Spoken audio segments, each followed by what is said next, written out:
Hello, today's video is going to show how I put together this watch from parts I bought on eBay and made the leather band myself. It's got a kind of a Submariner look to it, but it's really orange. Come on, is that going to focus for me? I wanted a really orange watch. That was the focus of the build, and if you'll recall, I actually bought this dial when I was reworking my Tsovet that I got as a watch gang watch. I'll put in a little clip of that, but I wanted to make a watch to work with that dial, so I bought this case, and I bought another movement and hands. It's got a Seiko NH35, and then when I was done, I built the band myself too, using some orange leather that I've got lying around in my workshop. So stick around and watch that video. If you enjoy it, give me a like. If you want to see more content like this, give me a subscribe. I've got some more watches I'm going to be putting together and some more leather crafting projects I'm going to be doing too. So yeah, let's get to it. Here's a little flashback to my Tsovet redial video, and you can see that the orange dial I bought just is too small to fit into that Tsovet watch. It's I guess about 2 millimeters too narrow. So it was disappointing, but ended up working out okay. I'll put a card in for the Tsovet video. You can see there's the original Tsovet dial, and it is bigger than the orange dial. So I bought a whole new watch to build, and this is the video for it. That's the watch case itself as it came with this rubber protective part on it, and then the turned out the insert on the bezel was loose. I had to set it myself once the dial and the movement were all inside, using my trusty rubber ball to pull the case back off. And it had this spring to kind of hold the movement in, but turned out not to be necessary, so I don't end up using that. You can see the old Tsovet dial. There's the new movement, and then here's the orange dial that I bought. So I got to get the orange dial onto the new NH35 movement, and then I also have new hands that I bought that I'm going to put in place. I just want to get the dial onto the movement first, test fit that in the case, and make sure everything works right before I bother doing the fiddly work of getting the hands installed. So here I'm getting the movement set up on my movement stand, and if you want to watch the Tsovet video, I already cut the pins to fit onto the dial. There it goes. So the NH35, there's no screws or anything to hold the dial on it, just as a friction fit onto the movement. And then you can see there's a little button you have to push with your tweezers to get the stem to come out. And here's the moment of truth. Does it fit? Does it make sense? And the answer is yes, it does. It takes me a little bit to get it poked all the way down in there, but this case, because you know I ordered it based on the measurements, does fit the dial I've got. Everything goes together just the way I wanted to. But I was already getting a little bit suspicious about that mineral glass. It turns out that the crystal that came with this case has a tint to it, and I don't like it because the tint keeps you from seeing the orange as brightly as I wanted to. So I'll get to that later on.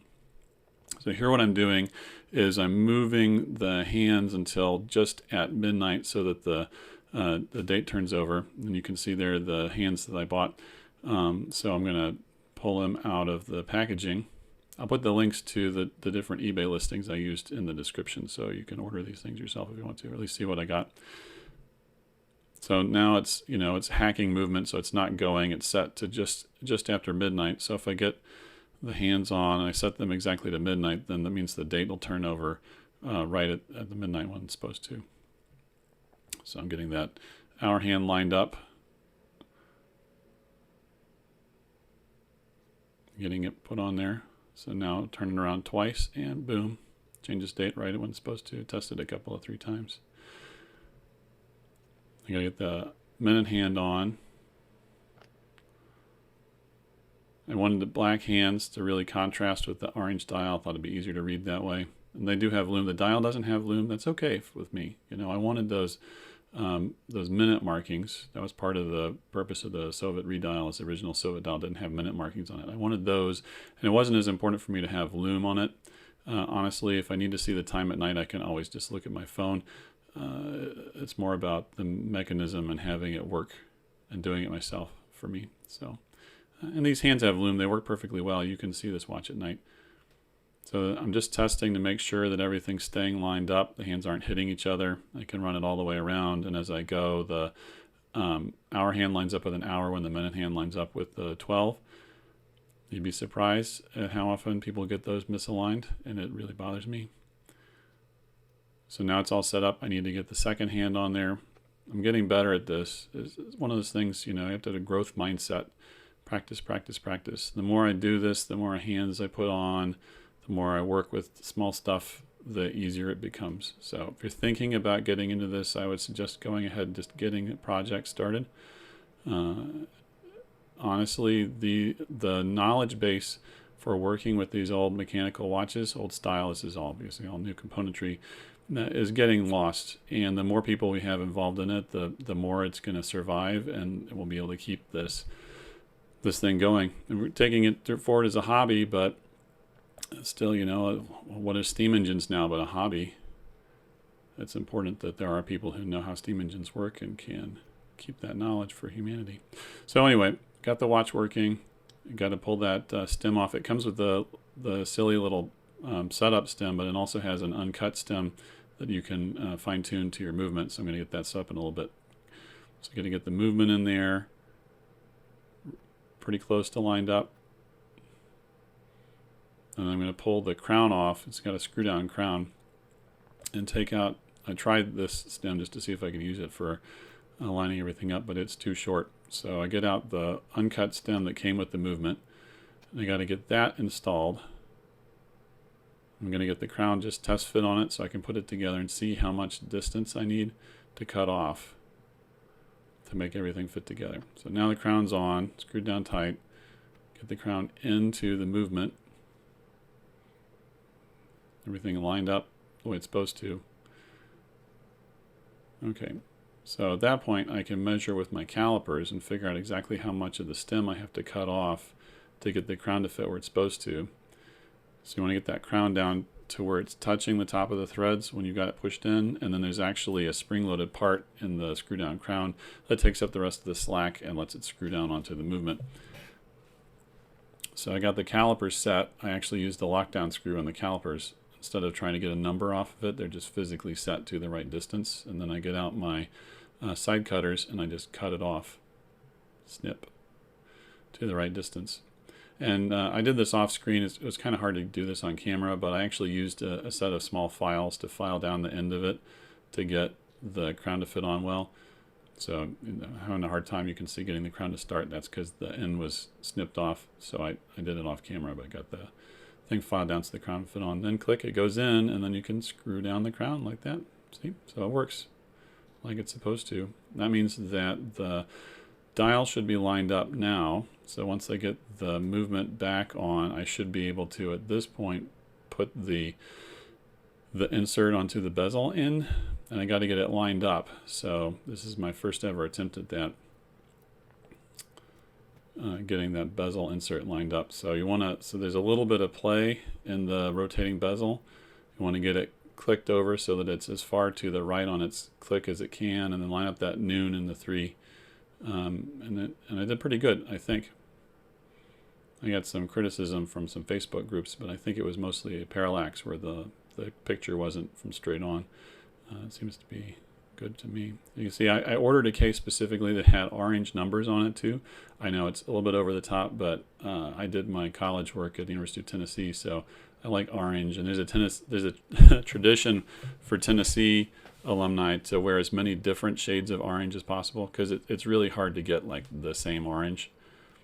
So I don't mind having essentially 3 different colors of orange in this watch. The band's one color, the numbers on the bezel are a different color, and the dial is another color. So you can see here I'm actually getting it tuned up. I didn't show all of it.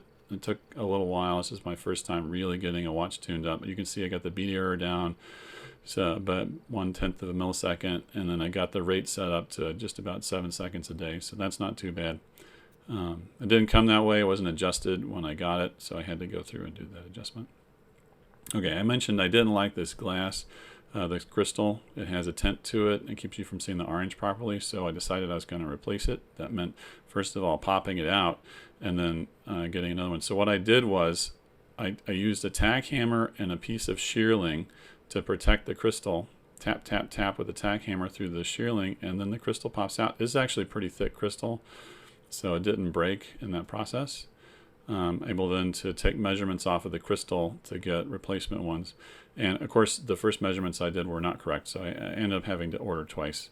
I'm only showing you the second time, but what you do is you figure out what the thickness is and then the diameter, and then you order crystals that are one step up and one step down. Once I got it out once, I was able to pop it out in future times just with my thumb pressure.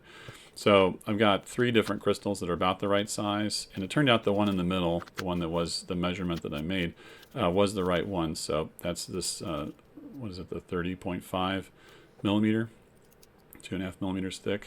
Yeah, 30.5 is what the original crystal is showing, and that's what the replacement one ended up being. So I got other ones. I can use them for, you know, other jobs. If I end up with a different watch that needs a crystal, eventually I'll be able to use it. And I pushed it in with my thumbs here to really get it set. I don't show this on camera, but what I did was I took it in the workshop. I folded it up in a piece of leather to protect the case and the crystal, and then I used my bench vise to actually tighten it down and scooch it in very slowly. Since it's a pretty thick crystal, I wasn't that worried about breaking it. And now I'm trying to get all of the dust and stuff out of the case from that process. So I'm using Rodico to really clean up the case itself and in the back, so that when I put the movement in there, there isn't any, you know, leftover leather dust or something to screw it up. I got it pretty clean. So there it is. There's the movement still. I just pulled it out and set it aside while I waited for the crystals to come in the mail. This part's pretty straightforward. Everything's already tuned up right.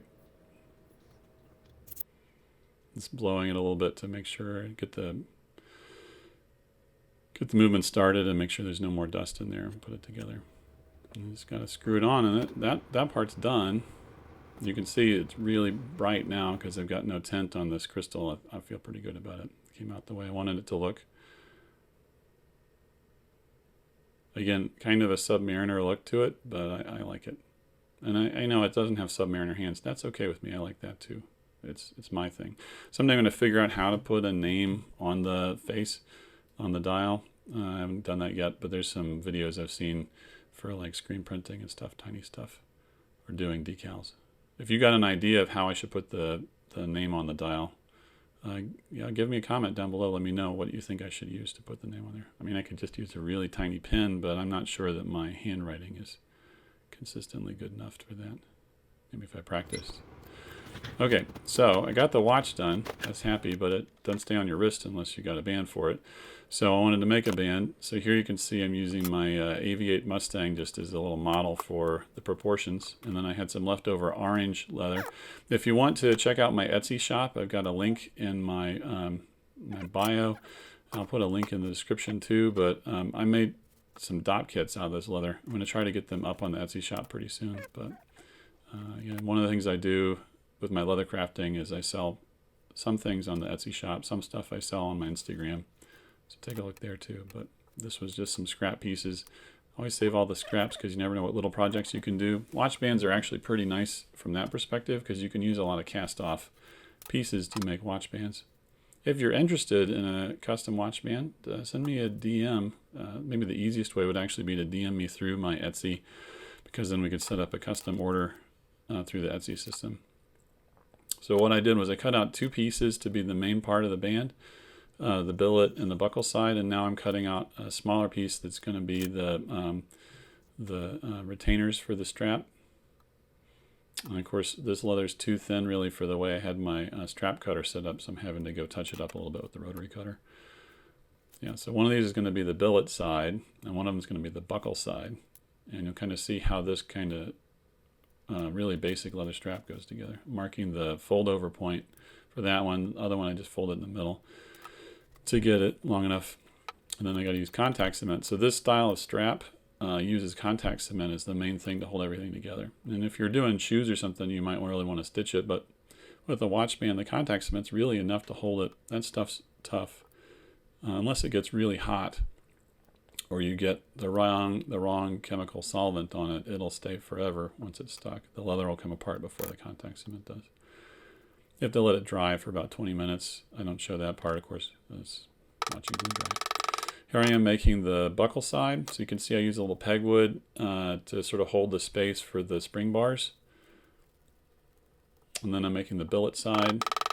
I use the mallet. This is my my cobbler's mallet to set the glue. So if you hit the glue really hard, that actually will cause it to set up better and give a stronger bond over time. And what I do is I take the square and I make one really nice straight edge that I can reference off. It's kind of like when you're doing dimension wood. And then I mark the thickness of the band, the width of the band, and use the straight edge to cut that. So at that point I've got the correct width and I've got nice sharp edges. With this kind of leather, this kind of chrome tan leather, you can't really do an edge finish with burnishing like you would with veg tan leather. And you could use edge paint to touch it up and give it an edge, but my experience is that the edge paint actually ends up coming off over time and you just end up with the raw edge anyway. I like stuff to be pretty rugged and simple and not have to worry about it, so I'm not going to do edge paint on this.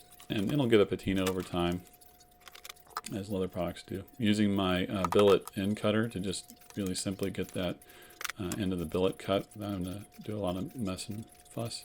Now I'm making the retainer, so I put the billet over together with this buckle end, measure out exactly how long that needs to be to go around, cut it off, and then I'm going to use a leather staple to hold it together. So the leather staple, I punch one end, get the leather staple in there, roll it around so I know how long it needs to be, and touch it with the leather staple and makes a mark, and then I cut that with the little punch, and then I can use my handy dandy Leatherman tool to crimp the leather staple together, and Bob's your uncle. This is actually, I think, the fastest and strongest way to build that sort of thing. So pegwood again to hold space for the spring bar, marking where I need to cut so I can get that last flap that's going to go over and hold the buckle on.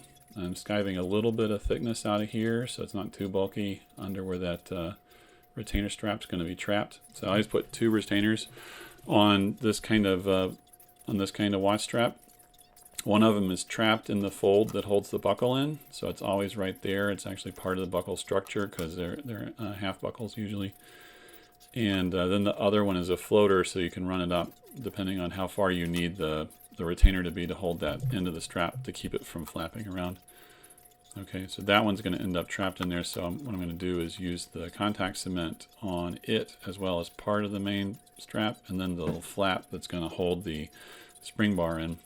So if you don't know, most watch buckles are actually held in by spring bars too. The spring bar is usually what holds the strap to the watch, but then the buckle itself has a spring bar in it with a separate loop component and tongue component that fit onto the spring bar. So if the buckle is damaged in the spring bar area, you can actually just get another spring bar the same size, replace it, and keep the loop and tongue.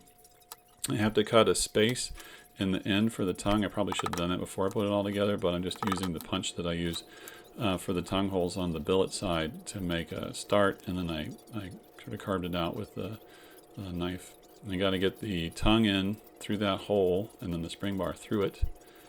A little bit of a fiddly process, but I'm getting better at it. You know, each time you do it, it's faster than the last time.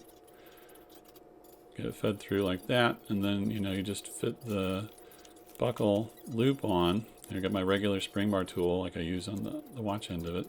Now it's starting to come together. It needs to get stitched. So the contact cement's pretty good, but with stress on it, it can come apart.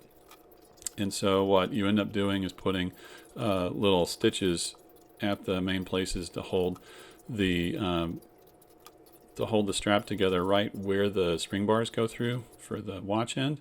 Now here I'm showing the process of getting these to go. So you actually come from the inside. So the end is buried inside in the spring bar space. You go around once. You could come from the front or the back, either way. You go around once, get it nice and snugged up. So it makes one loop. And then you come around again. This time you don't come out the face of it, you go across.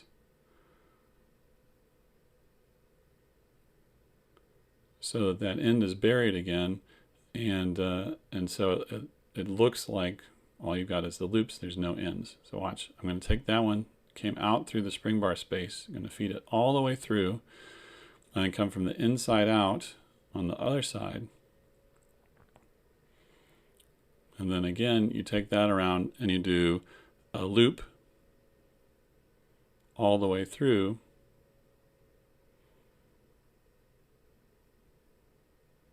Gotta make sure it's tight. Do a loop all the way through. Come out, and then once you go back, you don't actually come out the front again. You come out in that inside space for the spring bar. Pull it out. Everything's lined up. Get it nice and neat. And then I feed it back through the other side so there's a pretty long end, and then cut it off. And so then you've got the ends buried inside, and there's enough friction that it holds it all together. So that's basically the same system I use for all of these tie downs. There's two more on the buckle side. So you do it right by the buckle to hold the buckle part on, and then you do it above the retainer so that trapped retainer is held in place, and that actually adds some protection for the buckle into some structure to it. And then you do the same thing on the billet side right at the top where it goes into the watch body. So I ran out of thread and I had to start with another thread to get the second part here on the retainer done. I sped this up about 6 times so you can kind of see what's going on, but it doesn't take too much of the video's time. Making my holes, and then, yep, zoop, zoop, zoop, zoop. This is the simplest way to make a watch band. You know, you can stitch all the way down if you want to, and it looks nice, but I don't think it adds a whole lot to the strength of the process. You can see the band that's on this orange watch right now. It's one I got from Barton. It actually is stitched all the way down, but again, I don't think it's necessary for a glued band. Well, I used that band just as a guide to where I should put the holes, and then I have this 4-hole space puncher that I use to just make the holes so they're nice and neat down the line. And got to get 2 more spring bars out to put this together.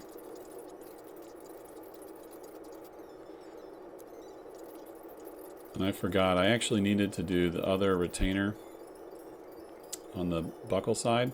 So after I get it put together, I have to take it back apart again. There's the spoilers. Yep. Oh, I'm not done. Take it back apart. So then I have to measure out the thickness for this retainer, cut it, and then again with the leather staples. Punch a hole, leather staple,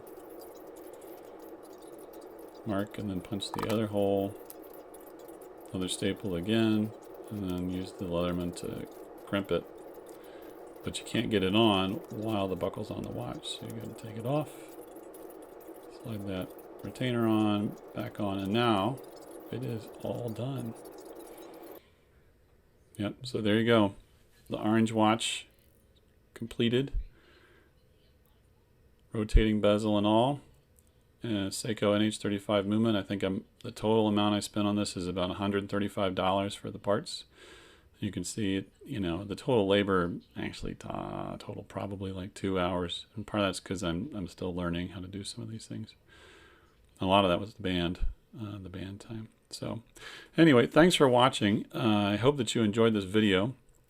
Again, if you haven't subscribed yet, please do. I've got more stuff. I've got some watches I'm going to restore, old watches, get them put back together. I've got some more leather projects. I've got some shoes I'm going to be resoling. And, you know, I've got some bags I've been making that I'm going to put up for sale on my Etsy store, but I think I'm also going to make some videos in the process. So those will be coming up pretty soon. If you got some ideas for how you do this differently, or what colors you would like to see in a watch, or maybe different sources you would use to buy parts, or approaches you would use on the band, or if you're interested in maybe talking about making a band, let me know in the comments. Tell me what you're thinking about. If you got some projects going, let's talk about those too. I'm interested to hear what people are doing and what they're thinking about in these videos. So please, again, subscribe. It's going to help me build the channel, and it'll help you find my content as I put it out. And if you'd enjoyed this, give me a like. That also helps out. I really appreciate your time, and you know, keep making stuff. Make something every day.